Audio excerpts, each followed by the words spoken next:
Selamat pagi saudara-saudari. Hari ini kita kembali sekali lagi untuk melihat daripada Mazmur sebagai renungan pagi hari ini. Mazmur 74. Saya bacakan untuk anda Mazmur 74 dari sebahagian. Nanti kita akan lihat apakah maksudnya di sini. Mazmur 74 ayat 1. Nyanyian pengajaran Asaf. Mengapa, ya Allah, kau buang kami untuk seterusnya? Mengapa menyala mukamu terhadap kambing domba pengemalanmu? Ingatlah akan umatmu yang telah kau peroleh pada zaman purbakala, yang kau tebus menjadi bangsa milikmu sendiri. Ingatlah akan gunung Sion yang engkau diami. Ringankanlah langkahmu ke tempat yang rosak terus menerus. Segala-galanya telah dimusnahkan musuh di tempat kudus. Lawan-lawanmu mengaum di tempat pertemuanmu dan telah mendirikan panji-panji mereka sebagai tanda. Kelihatannya seperti orang mengayunkan tinggi-tinggi sebuah kapak kepada kayu-kayuan yang lebat. Dan sekarang ukirannya seluruhnya dibalu mereka dan dengan kapak dan periun. Mereka menyurut tempat kudusmu dengan api. Mereka menajiskan tempat kediaman namamu sampai pada tanah. Mereka berkata dalam hatinya, baiklah kita menindas mereka semuanya. Mereka membakar segala tempat pertemuan Allah di negeri. Tanda-tanda kami tidak kami lihat. Tidak ada lagi nabi. Tidak ada di antara kami yang mengetahui berapa lama lagi. Berapa lama lagi, ya Allah. Lawan itu mencelah dan musuh menista namamu terus menerus. Mengapa engkau menarik kembali tanganmu, menaruh tangan kananmu tidak ada. Ini ayat 1 hingga 11 kita boleh lihat satunya ratapan ya kepada bait suci yang rosak yang telah dimusnahkan.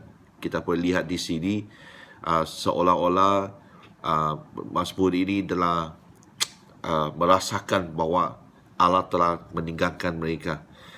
Dia yang buang, kenapa kau buang kami untuk seterusnya? Ini satu situasi di mana bahawa bait Allah telah dimusnahkan. Mungkin dalam waktunya ataupun zamannya Nebukadnezar, itu dari kerajaan Babylon yang telah memusnahkan Yerusalem ataupun bait suci.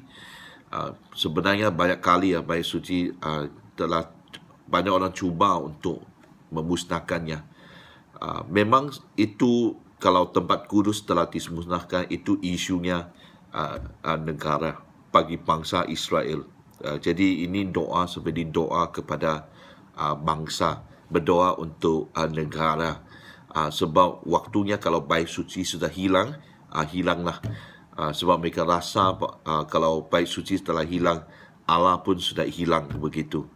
Allah tidak lagi berserta dengan mereka. Itulah dari sini dia bergumul kepada Tuhan. Satu ratapan juga dia melihat bahawa bait Allah telah dimusnahkan. Hari ini kita tidak merasakan begitu. Masih belumlah. Saya bukan katakan tidak akan, tapi kita boleh lihat di seluruh dunia banyak tempat di mana gereja telah dimusnahkan sebab ada penganiayaan, penindasan dan sebagainya, baik kepada bangunan ataupun kepada orang-orang yang percaya kepada Yesus. Jadi di sini kita boleh lihat memang kita tidak merasakannya, tapi pemusnahan gereja itu telah pun mula sejak dulu. Bukan secara fizikal, tapi kepada orang yang berada di gereja. Gereja sebuah bangunan, tapi maksudnya gereja adalah di mana satu tempatnya perkumpulan orang-orang yang percaya berkumpul bersama-sama, eklesia. Itunya gereja yang kita harus tahu bahawa di sini saya rasa pemazmur pun juga mereka ini ditindas oleh musuh-musuh, mereka dibuli oleh musuh-musuh. Jadi kita boleh lihat hari ini rancangannya iblis pun begitu. Dia cuba rosakkan gereja. Memang dari sejarah sumbernya dari luar, satu serangan tu belum kita lihat, tapi dari dalam dia pun buat juga. Dia memisahkan, dia cuba memecah belahkan antara jemaat dengan pemimpin, antara jemaat dengan jemaat, ada pemimpin dengan pemimpin, semuanya. Kalau hubungan ni rosak, keluarga ini, keluarga Tuhan ini rosak, habis. Gereja sama juga seperti ini. Dalam dimusnahkan. Jadi hari ini kita mau lihat kalau adanya perkara yang begitu, memang kita sendiri tidak harus terlibat di dalam. Jangan dipakai oleh iblis sebagai salurannya untuk memusnahkan gereja. Kita harusnya berdoa kepada Tuhan, naikkan pergumulan ini kepada Tuhan supaya Tuhan akan campur tangan dan terus menaruh harapan kepada Tuhan. Itulah sebab di ayat 12 dia teruskan di sini, namun engkau, walaupun semua ini terjadi, namun engkau, ya Allah adalah Rajaku dari zaman purbakala yang melakukan penyelamatan di atas bumi. Engkaulah yang membelah laut dengan kekuatanmu, yang memecahkan kepala ular-ular naga di atas muka bumi air. Engkaulah yang menemukan kepala-kepala lewatan, yang memberikannya menjadi makanan penuri-penuri padang pelantaran. Engkaulah yang membelah mata air dan sungai. Engkaulah yang mengeringkan sungai-sungai yang selalu mengalir. Punyamulah siang, punyamulah juga malam. Engkaulah yang melalui penerang dan matahari. Engkaulah yang menetapkan segala patas bumi, musim kemarau dan musim hujan. Engkaulah yang membuatnya. Ingatlah ini, musuh mencela, ya Tuhan, dan bangsa yang bebal itu menista namamu. Janganlah berikan nyawa merpatimu kepada binatang liar. Janganlah lupakan terus-menerus nyawa orang-orangmu yang tertindas. Pandanglah kepada perjanjian, sebab tempat-tempat gelap di bumi penuh sarang-sarang kekerasan. Janganlah biarkan orang yang terinjak-injak kembali dan kena lonah. Biarlah orang sengsara dan orang miskin memuji namamu. Bangunlah, ya Allah, lakukanlah perjuanganmu. Ingatlah akan celah kepadamu dari pihak orang bebal sepanjang hari. Janganlah lupa suara lawanmu, teru orang-orang yang bangkit melawan engkau, yang terus-menerus makin keras.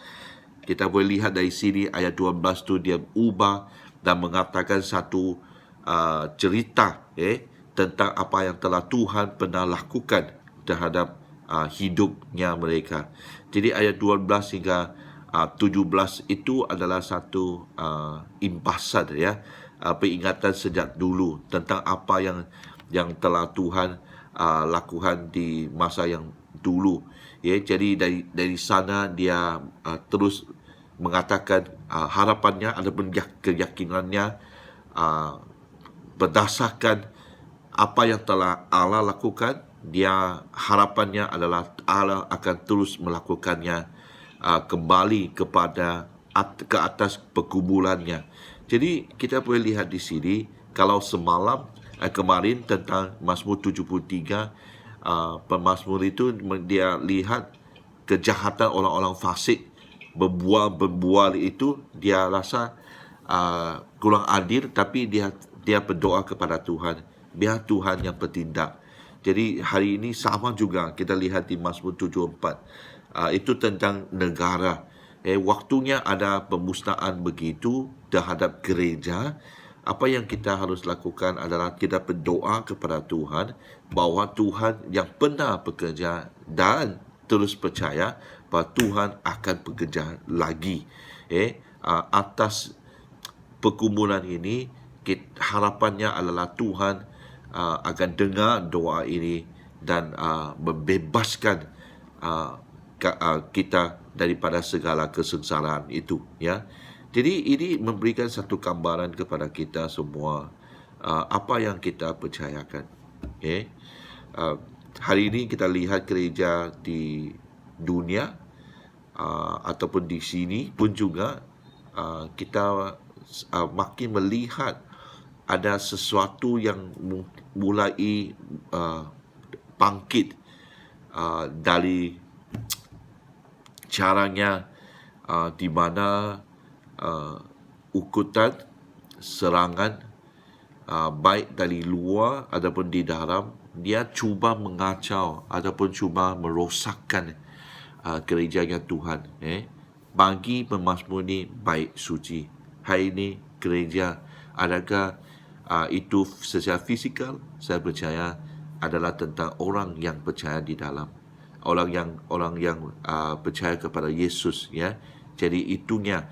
Kalau kita melihat benda-benda begini, kejadian begini terjadi, mari kita belajar daripada pemazmur ini, naikkan pergumulan ini kepada Tuhan, dan percaya kepada Tuhan. Tuhan yang akan melawan bagi kita. Amin. Ya, saya harap ini menjadi satu pengajaran kepada kita. Pertama, kalau perkara terjadi, kita naikkan latapan, naikkan pengumuman ini kepada Tuhan. Kedua adalah jangan kita terlibat dan dipakai oleh musuh untuk memusnahkan kerajaan Tuhan. Ketiga adalah kita harus taruhkan harapan kita kepada Tuhan. Kalau Tuhan pernah menolong kita, pastinya Dia tetap akan menolong kita. Amin.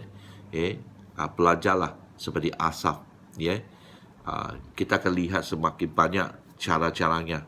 Dia bergumul, dia seolah-olah naikkan komplain begitu kepada Tuhan. Kenapa ini terjadi? Kenapa ini terjadi? Tapi dia belajar, dia tahu dari nyanyiannya, sentiasa dia berakhir dengan doanya kepada Tuhan. Kita harus terus percaya kepada Tuhan. Apa saja masalahnya, baik kepada pribadi, kepada bangsa, kita mau belajar berdoa kepada Tuhan. Dan kemarin Mazmur 73, waktunya dia masuk ke bait suci, dia taunya melihat caranya Allah melihat isu-isu ataupun masalahnya. Hari ini walaupun masalahnya begitu, dia berdoa kepada Tuhan dan percayakan Tuhan akan bertindak. Amin. Ya, Tuhan memberkati. Biarlah hari ini menjadi hari yang baru kepada anda, dan terus belajar daripada firman Tuhan dan berdoa kepada Tuhan. Amin. Tuhan memberkati.